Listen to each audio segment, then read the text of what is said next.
Good morning. This is Jason Dean coming live at you again for another Film Fanatic show. It is 11:29 here on it's December 9th. It's a Tuesday morning, pretty fucking cold day. It's been super cold the last two days. A little bit brutal, but it is what it is. So, yeah, hope everyone's doing good. I'm in the midst now. The show might be up by now, might be up today. It's a longer show, so it might take a little bit more time, but I'm in the process right now. I recorded it yesterday, and I'm just in the midst now of uploading and I just put together the video for my review slash whole experience of going to see Kill Bill, the whole bloody affair on Sunday. It was such an amazing experience. And, again, it was, I was really glad I went because it was only playing for a limited time. This coming Friday is the last night it was there. It was going to be at this theater in the main film center, which is in Waterville, Maine. It's a brand new facility that Colby College just opened a few years ago. It's got 3 theaters in it, and it's got a couple art galleries in it, a cafe, just an amazing complex, beautiful place, real modern looking, state of the art technology, great sound. The seats are super comfortable. The people that work there seem really really nice, just awesome. And again, it really going to see Kill Bill, and again, it was 4.5 hours, close to 5 hours, and I was I was in it to win it the entire time, and I loved every minute of it. I was at one point not sure if I was going to be able to go, but then I was like, okay, I'm going to try to make this happen. I have one day, an opportunity to see it because it's playing this week, and I wasn't going to be able to see it during the weekday. So my window of opportunity to see it, I was like, okay, I only got Sunday to do it, and I was like, okay, if I can't, it was a little bit of a mad scramble to go. It was my third time trying to see it, so at one point I was like, well, if I can't find a friend or a couple of friends to go, because it was kind of last minute, I might just go anyway. I have no problem with going to a movie by myself. I've done that before. But it's fun going with a group of friends or a friend or two because, it's fun to just like shoot the shit and talk about the movie. It's super, super fun. And so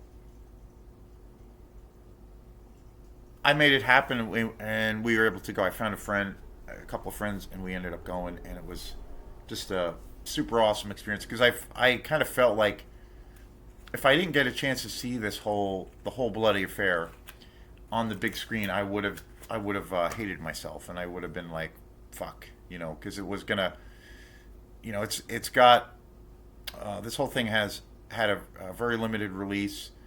I do believe that in Waterville at the main film center, I think it was the only place it was showing in the entire state, which is crazy. So it was really cool. And then we went on Sunday, and I had asked the girl who was selling the tickets, how has the turnouts been, because it's 2 movies in one plus the intermission. There is a like 15-minute intermission, and it's a pretty serious, sizable chunk of time that you got to spend in the theater. I mean, of course, which I don't have a problem with. I mean, I watch movies anyway, and I watch a lot of movies, and there's times where I'll sit and watch sometimes 2 or 3 movies easily. And the girl said that all the shows have been sold out, and we got lucky. I got worried because of our showing, but we were okay because it was Sunday night. But all the other shows have been selling out. I was like, and I was just like, that's fucking awesome. That was like my first reaction.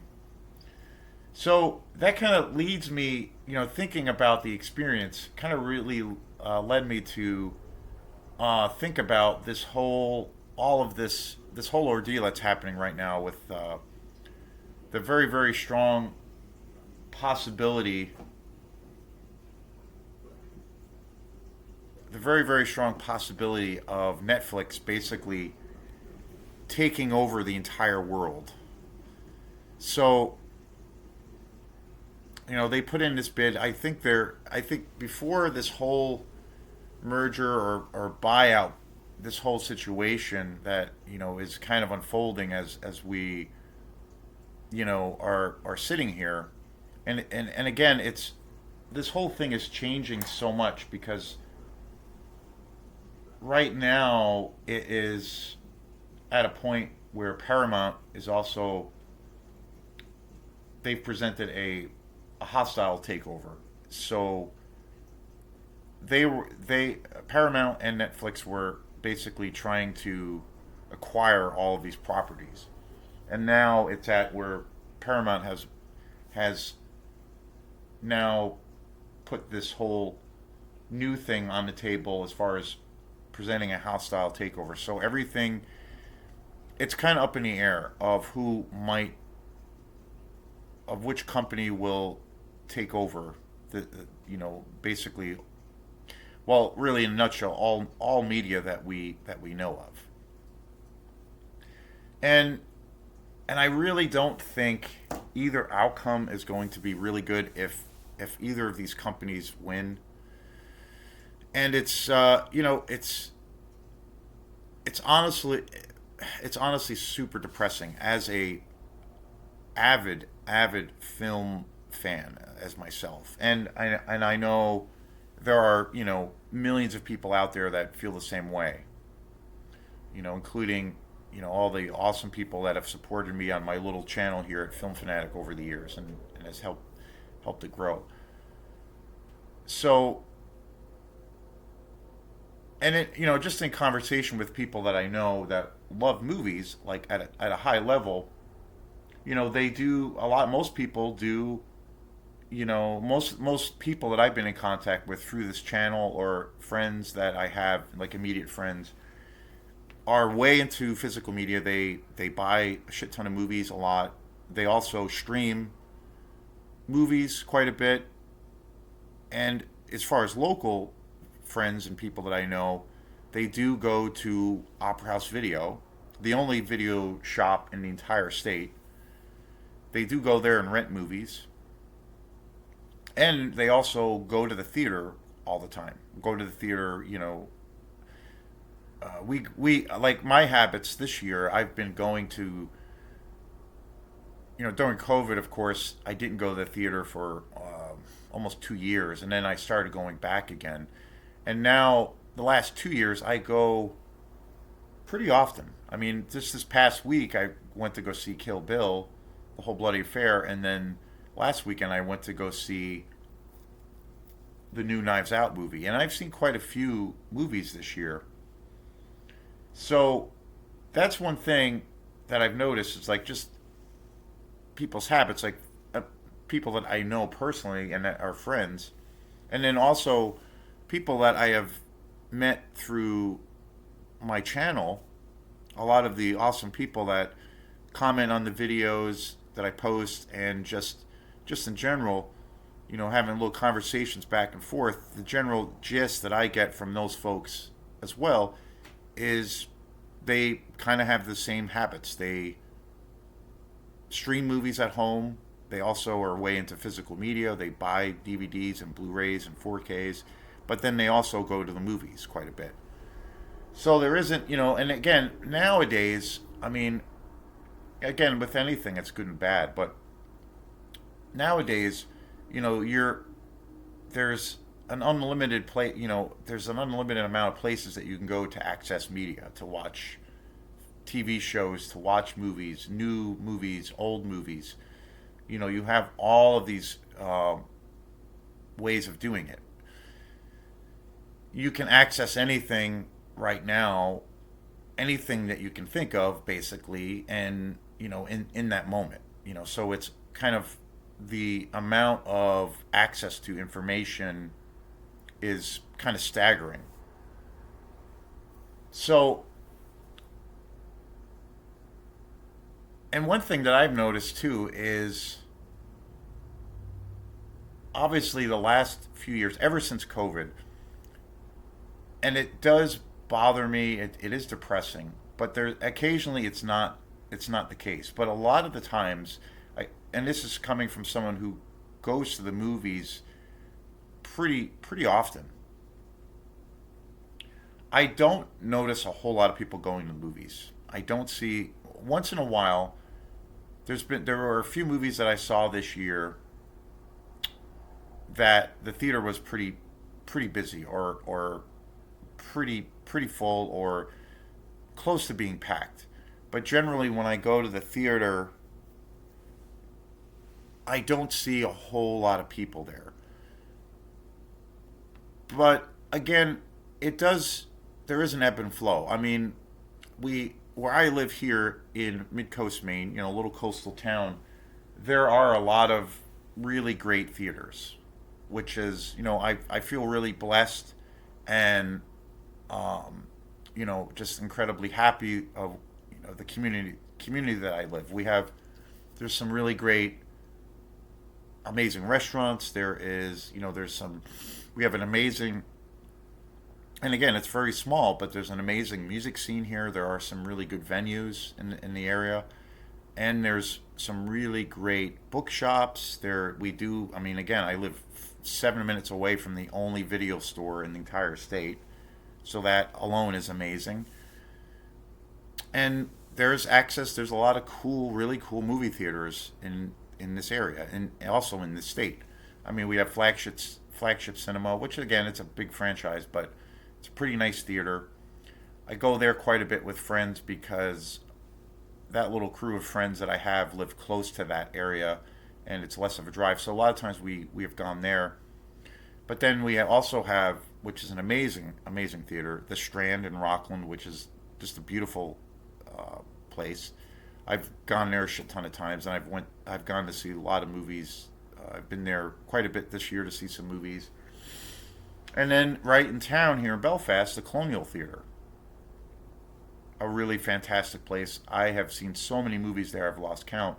And then I just recently discovered this new theater that the main film center in Waterville, which is incredible.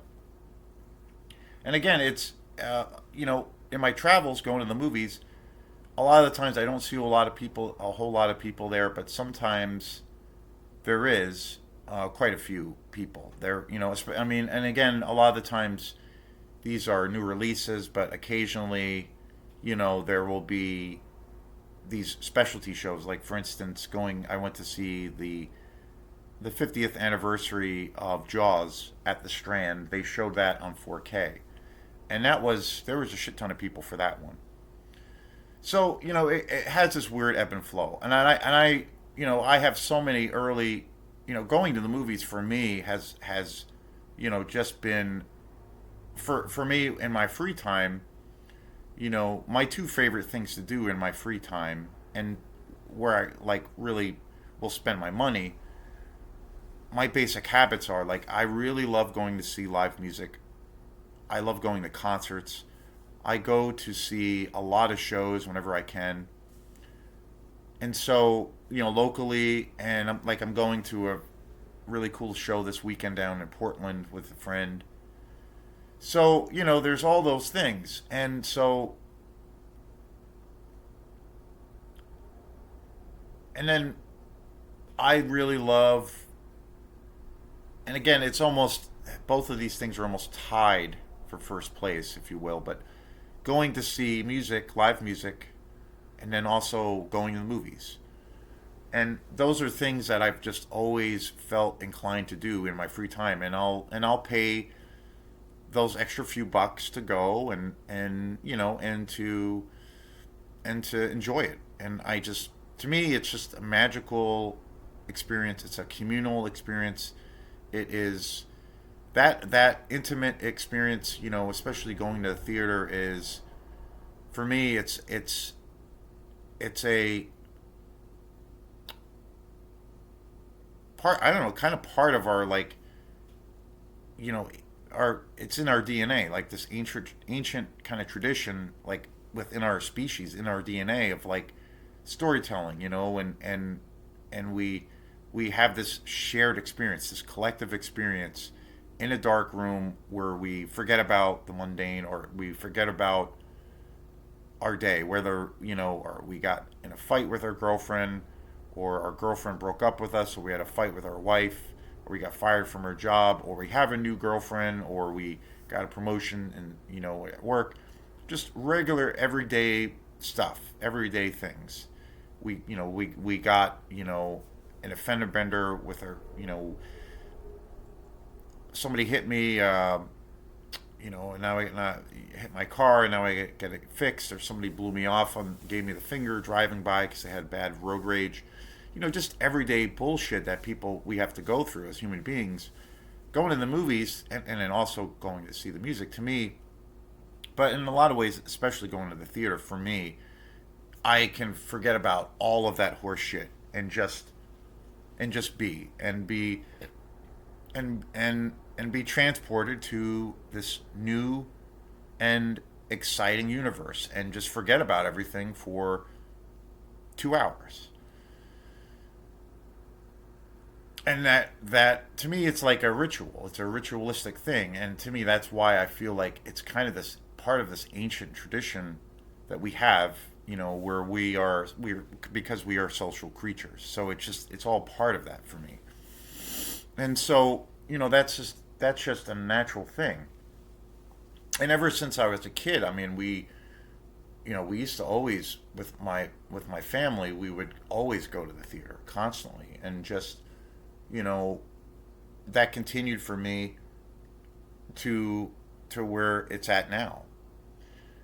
And I remember, probably, well, I remember when Netflix first emerged. I remember when, back when I mean, they were the first company doing these things of where you could basically get 3 or 4 movies, through, and this was all like when they first started. You could order, you would go online. They had a website. You could, you put you log in. You have a login number and an email and all these things, and then you do all, and then you can, basically check off. You go through their selection that they have online, and you check off movies that they have, and it's a queue. It was a queue back then, and you just check off the movies, and they would send you physical discs, and you could, you would find a lot of maybe documentaries or movies that are not necessarily easy to find. And I remember back many many years ago, I did have a Netflix account, and I did use that. And a lot of these discs, like, this was back when it was just physical discs before they did the streaming service. The distributor, the company, was right in Portland, so you would get you could order 3 or 4 discs at a time, and then there was no late fees. You can keep them as long as you want. And I've always had a membership to Opera House Video as long as I can remember, and I've always been a physical media person. I mean, even when I was a kid, my dad used to buy and collect beta tapes, and then when VHS came out, we would start, buying VHS tapes, and we would watch movies as a family. I would watch movies as by myself, and then when DVDs, it just continued and continued. And now for me, being a big time collector of films, it's even more. It's a regular part of my life, and I'm even more into it now than I was. But it's nothing new. It's always been who I am. So that's always been a thing. Um, that's never been like all of a sudden I've changed my habits, or what have you. And I used this newer version of. I mean, I remember at the time when Netflix first came out, my girlfriend at the time was the one who told me about it. She had used it, and then I used it. I signed up for it, and she was into movies as well, and we were always getting movies delivered in the mail. And and it was cool until it wasn't. And I did it for, I don't know, maybe a year, 2 years, and I got to see some cool movies. Movies that were harder to find, and I got to see a lot of interesting documentaries, music documentaries that I was really curious about, and it was cool. But after a while, after about a year or two of doing it, I was I found myself again. I was still renting movies, but once I started doing this, I more or less stopped, or it was it was few and far between when I would go to a video shop. And at that time, again, I was a member of Opera House Video, but there was also a video shop in Camden, Maine, Harbor Auto Video, that I became a member of too, eventually. Actually, a little bit after this whole time period. But after a while, when I was getting these movies in the mailbox and I could hold on to them and watch them, I started feeling like the whole experience was becoming just cold, and this like weird clinical thing of like suddenly everything felt impersonal, and I wasn't enjoying the experience anymore. Of I was missing the experience of like going to a shop, looking at a movie on the shelf, and like looking at the artwork and reading about the movie, and then shooting the shit with the owners of the video shop, and like holding the movie in my hands, the box or what have you, and actually looking at the artwork, and then that whole kind of thing, that whole tactile thing, and just that connection was not a part of this experience at all. So I remember, a year or two after that, I remember just I canceled my subscription because I'm like, this sucks. Like I missed that experience of like going into to a shop, physically looking at the artwork for a movie that I might be interested in, or that I might rent, or that I end up passing on. But it's that experience of like looking at artwork, checking out the movie, and then shooting the shit, talking to somebody in the store that might know my habits, or might know what I like, and then vice versa. Just that human kind of connection, that tactile, kind of tangible experience. And this whole experience around Netflix just left me cold. So I remember basically canceling my subscription, and I just went back to going to the local video shop because I just missed it. It was too impersonal, and it just felt like this cold experience. So I went back to what I was doing, and then within a few years, I don't know, it was maybe 5 years after that, was when the streaming services came. They started offering the streaming capabilities, and within a couple of years, then I saw, I don't know if this was like maybe around 2000. It was probably like over 10 years ago, I would say, easily over 10 years ago. And I remember seeing suddenly more and more people I came in contact with, and that I just became more aware that now people were able to, through Netflix, access movies and all of these TV shows and different kinds of things through, from the comfort of their own home, and suddenly that became a thing.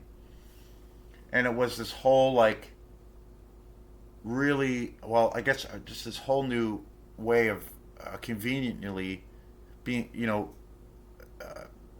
the convenience of being able to just sit in your house and watch a movie.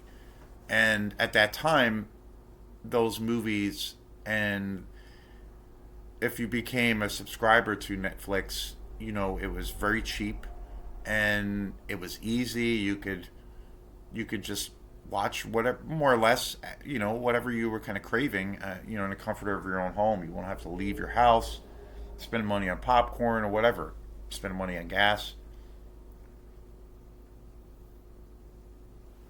And then within a few years, all of a sudden there were multiple companies popping up, Hulu, Disney Plus, and an endless, you know, an endless amount of streaming platforms, and they were all like competing for each other, and it just became this. You know, it felt like every other week or every other month there was a new online service, a new streaming company, and then at that time too, that was like this explosion of, you know, kind of this I guess you could say like a television revolution. Suddenly there were all of these television shows that were coming out, and HBO was the original, you know, kind of what Netflix was to streaming. Like Netflix started the whole streaming kind of thing, or the streaming revolution, and it was a whole new thing. It was a game changer. It has completely changed the entire landscape of how we access movies and just content in general. And then I feel like HBO, they were the first company that started doing original, more or less independent television shows, and so they were ahead of their time too. And I think, you know, very key kind of moments in history of like media and TV shows and movies. And it so from there it just exploded, and then, you know, HBO started doing those, you know, original TV shows like The Sopranos, all those things, the Wire, and then all of these other companies started doing the same thing, and then suddenly we had, you know, a bazillion new television shows coming out. So like suddenly within 10 years or so there was so much, and then of course the internet really exploded by that point, and suddenly there's, you know, there's so much stuff to access at your fingertips that it was kind of like overwhelming. But for me personally, I never jumped on that bandwagon. I took a brief dive in that pool at the early phase or phases of this whole thing, and it just wasn't for me.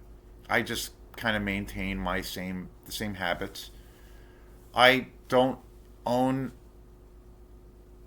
any. I don't have cable at all. Like now, I have no cable at all. I do watch, you know, and especially since I've started this channel, I do watch a lot of videos on YouTube. Like YouTube is my probably outside of watching movies is how I usually is what I watch most of the time. And since I started this channel, you know, and trying to learn about how this whole thing can be done, you know, in the YouTube world, that, you know, really increased my watching of YouTube to try to learn some new things.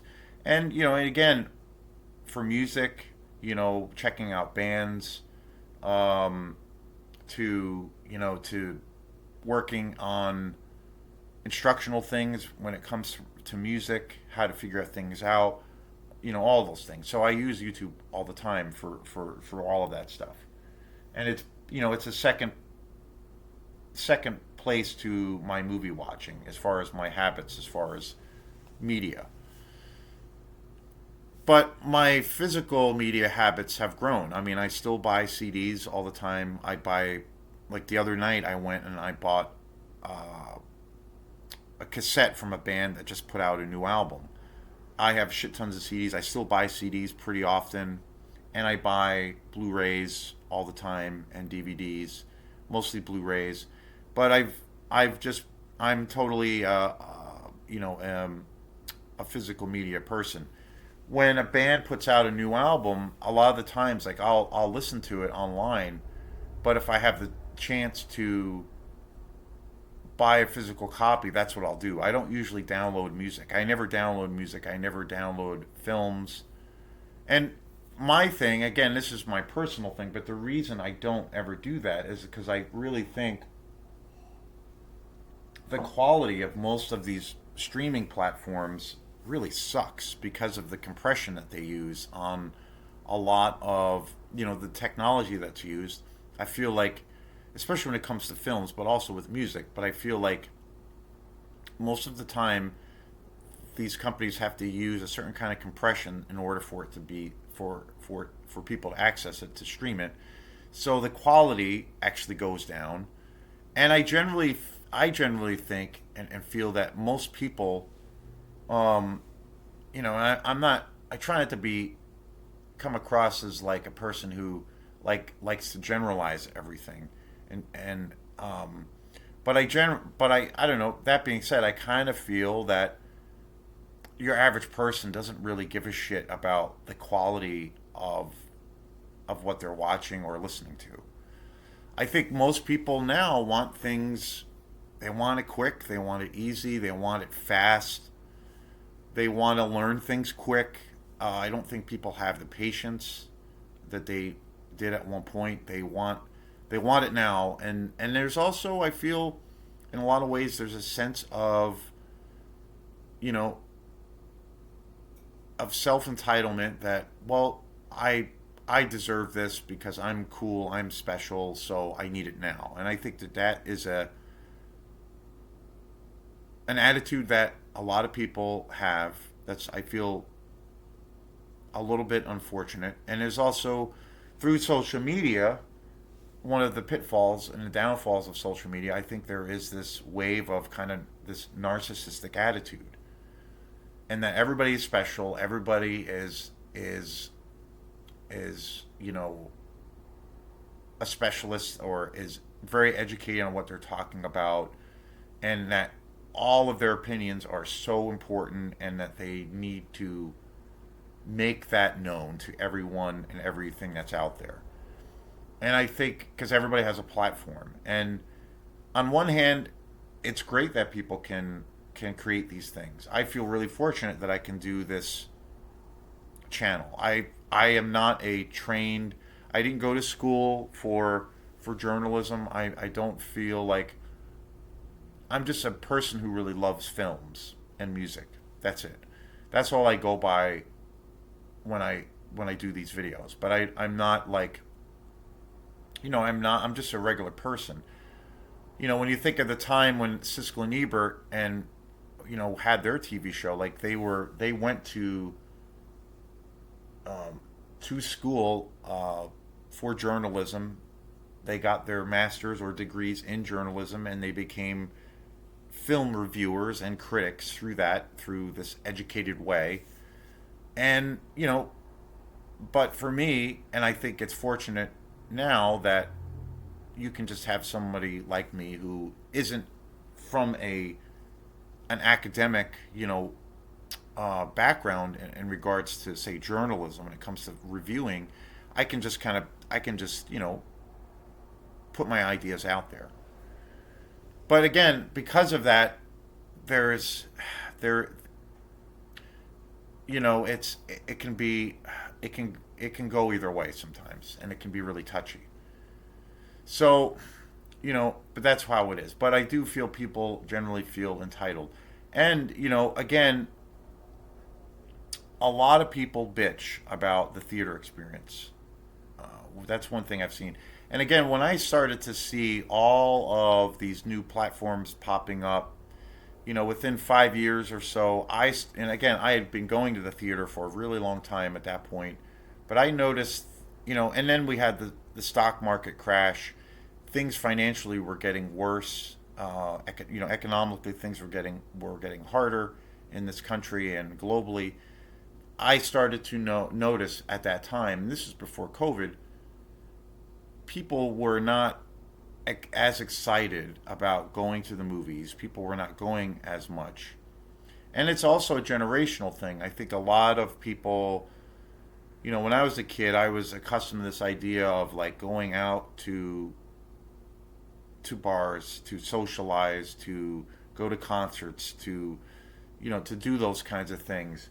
And a lot of people, a lot of kids, a whole generations really, post 9/11, people, there's a whole like generation of people who, that's not something that they're accustomed to. Their habits are not that. They don't know what that is. They don't know what that's like. So, not that that's a bad thing, but they have very different habits. They do tend to stay home on a weekend or do things in the comfort of their own home. So it's a very different thing, and that was kind of this. emergence of both of these things with all of these streaming platforms and being able to, order food at home, take out, have it delivered to, DoorDash, all of these things now. I mean, virtually everything, if you want to, I mean, you virtually can get anything you want delivered to your house now. And if you don't have to, you don't have to ever leave your house. Many people work at home. People will order DoorDash. They will watch movies at home, and that can be this new form of existence. And that is, I think that's really due to a generational thing. When you think of post 9/11, that, I mean, that was not a thing that kids grew up with, or at that point, it's a very foreign thing. So people's habits really change, and I started seeing, when this was all happening with the Netflix growing, and then suddenly there were all these streaming platforms, and then they were doing it, and they were still leading the pack, and they still continued to lead the pack. I saw something that they supposedly are. I think Netflix right now is worth like $800 billion, which is just staggering, staggering. Um, it's mind blowing. But again, most people complain about the prices for movies. A lot of people bitch and moan that they hate going to the theater because people, talk too much or cause too much of a ruckus, so it distracts from the whole experience. And the expense, concession stands. I mean, all theaters make most of their money off of their snacks that they sell. But again, everything has gone up. I mean, economically now, when you're living as a person now, economically, it's fucking insane. It's fucking insane on how much everything costs. So for me, as a person that goes out and loves that experience, like going to see a band or going to, in this case, the theater, I am conscious of it, and I have found certain ways, and it's not all the time, but I've found certain ways that I can have that experience and not necessarily have to spend a shit ton of money. Where we live here in Maine, the taxes are high, but I noticed that, like, compared to like cities, you know, like New York or probably California, going to a movie theater is still quite a bit cheaper here. It's sometimes $5 to $7, a little bit cheaper here. So depending on where you go, especially, but the theaters around here, they are more or less somewhat community funded and mom and pop places to a degree, and so they are able to keep the prices down, and as opposed to like some big giant multiplex theater chain in, like, say, New York, so that they are able to control that market a little bit and make it a little bit more feasible. So that's another reason I feel real, you know, um, fortunate to be where I live.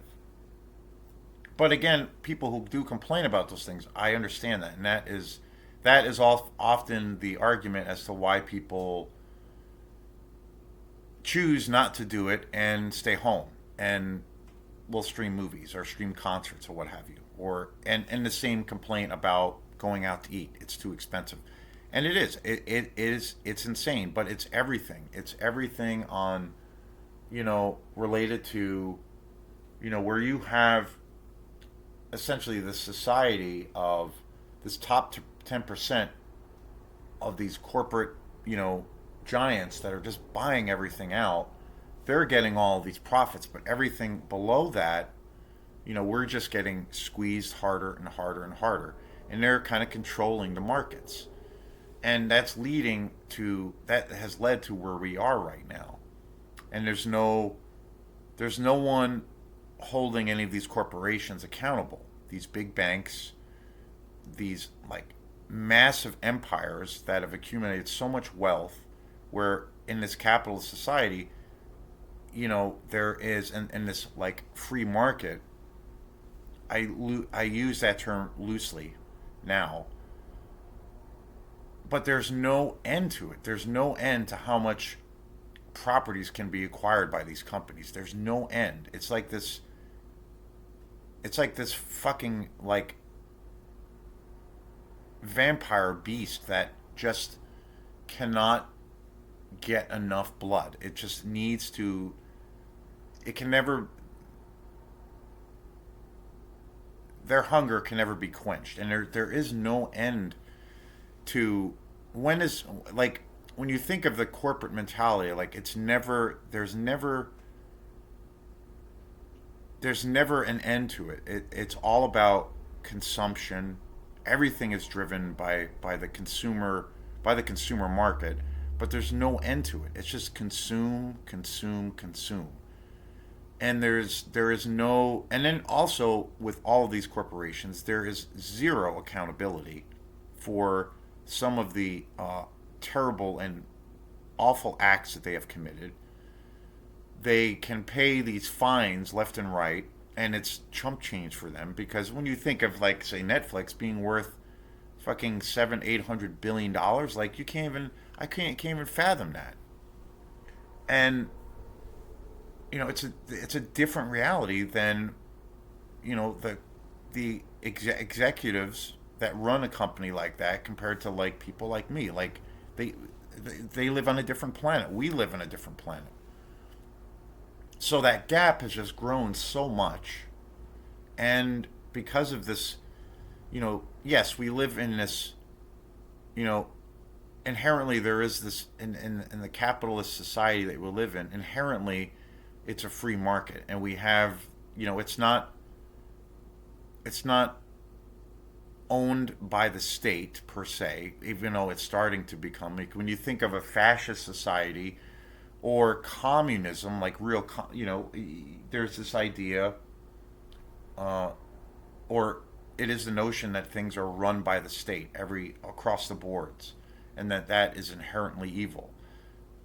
But there are some facets of that, when you feel of, like, when you think of education and access to medical facilities and people actually getting health care, and some ideas and some parts of that are do help the greater good. But then also, the other thing with being in a democracy, the free market, people can start their own independent businesses. They can decide to create their own newspaper. They can, they are free to, as a consumer, to buy and choose and be able to have some degree of that freedom. But the downfall of capitalism, I think, where it's at right now, as far as where these billionaire corporations are just out of control, is that it's so consumer driven, and it's just stats and numbers and dollars and cents, that there's no end to it. And I just feel like everything is built to where, in this society right now, from a corporate perspective, everything is totally bloodlust based. It's about consuming as much as you can, and it's ultimately built to fail, because it will eventually just crash.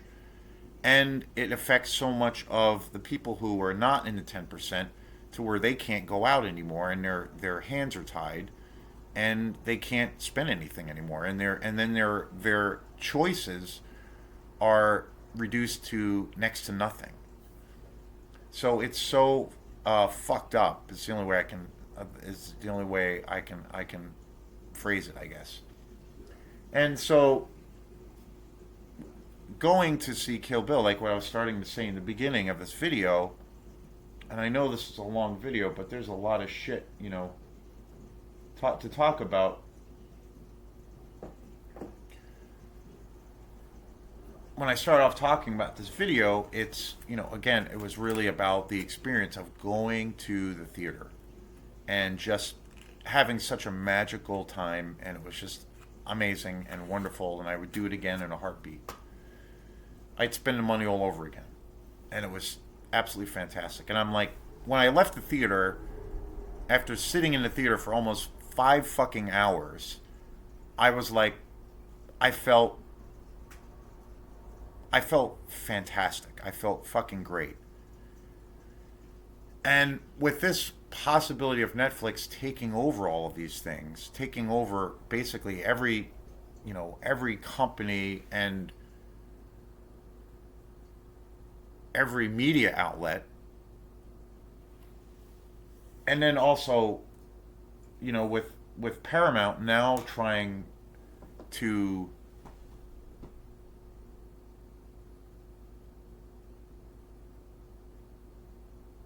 or I should say, with Warner Brothers, or I should say Paramount, with their this whole bid for this hostile takeover, you know, either way, these companies get this whole fucking thing. I don't think it is not looking good. And my biggest concern is, I mean, with the biggest concern, the two things that are the worst is, with Paramount, the ties to their governmental ties, especially with the Trump administration, the possibility of that, and especially with a lot of the bullshit that Trump has done and tried to do, with basically threatening networks and canceling shows. I mean, the whole Jimmy Kimmel thing was just unfucking believable, and basically controlling the state controlled media. Like, prospect of that happening and that deal going through is fucking awful. And then the other side of things, which it seems like it's probably going to happen, but with Netflix, they pull no punches, make no bones about it, but they they they have no desire. They kind of feel that the film going experience, going to an actual theater, is is something of the past, or will be something of the past. It's some kind of archaic fucking thing that is virtually dead. So and they pull no punches about that. So the prospect of either of these companies, I mean, I think with possibly, I don't know, it's hard to say, but possibly with the Paramount scenario, if they end up winning this whole thing, which I don't think they are, but who knows?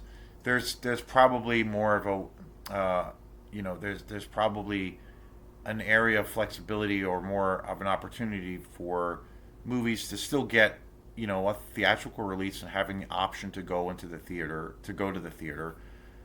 But again, it has really awful ramifications because of being so tied in with the government and their clear agenda of suing networks, canceling, shutting down shows because it doesn't fit into their narrative, which is un-American, unpatriotic, and it's just gross. So that's the that's what we face. And I don't want to live in a world of where we don't have that option to go to the theater anymore. I don't understand, how things have gone gotten to this place. I do and I don't. A lot of these things have happened because, well, we do let these things happen, and it's been this gradual erosion. And ever since COVID, where suddenly everything was shut down, and then it forced all of these things through, as far as streaming platforms, to where that was the only way you could see movies.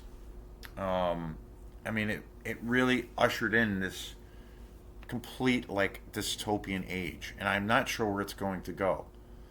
I think little theaters, like mom and pop theaters, you know, community based theaters, like theaters that I've been talking about here in our community, they will probably still last, but I think as far as chains go, bigger chains, that could go away. We could see that in our lifetime. But I just really hope that that doesn't happen. I think, and I wish people would. I mean, you can't change people's minds, um, I mean, I think you can make people aware of the ramifications of things. You can't change people's minds. You can't change people's habits. You have to like be able to, you know, understand it. But I really hope that, I wish people would, um, not live out of this thing of this kind of, I don't know, like, I wish there was a we lived in a world where it wasn't this like sense of where we need to have this immediate thing now, or this sense of entitlement, or we need to like, I want things quick and fast because they are, because I can, or, and when it comes to the expenses, I mean, a lot of these companies that are doing these, that have all of these services, streaming services, the the cost for a lot of these, for memberships, is fucking insane. So I don't understand that either. When people say that theaters are just too damn expensive, and the whole, going there with a family or and all of these things. I mean, when you look at these fees that they're charging, it's fucking insane, and I don't understand that argument either. But I think that, having this experience of going to the theater, I never want it to go away. I hope it doesn't. I will continue with what I do. So I just wanted to make a quick video of the the possibility of what, of what is happening. So yeah, and this is something worth talking about. So thanks again, and we'll see you next time. Peace.